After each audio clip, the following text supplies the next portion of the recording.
bu bot orqali o'zbek so'mida pul ishlay olasiz. Do'stingizni taklif qilganingiz uchun bu bot sizga pul to'laydi va pulni o'z kartangizga yechib olishingiz mumkin. Bot orqali do'stlaringizni taklif qilib pul ishlaysiz. Buning uchun pul ishlash tugmasini bosasiz va sizga maxsus silka beriladi. Bu silkani olib do'stlaringizga jo'natasiz va sizga ball beriladi. Bitta do'stingiz bitta ball va 400 so'm degan.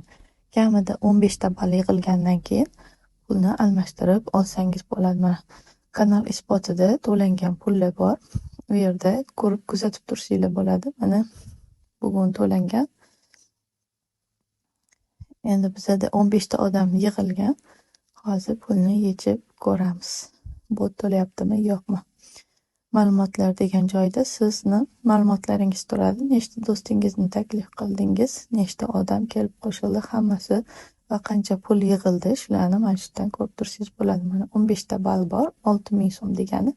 Ball almashtirish degan joyga bosib, karta raqamini yozib jo'natasiz va tasdiqlash degan joyini bosasiz, bo'ldi. Ariza adminga ketadi va sizga pulni tashlab beradi. Ana ko'rishingiz mumkin, pul kelib tushdi. Bot hozircha to'lovda, bemalol ishlasangiz bo'ladi. Hammaga omad.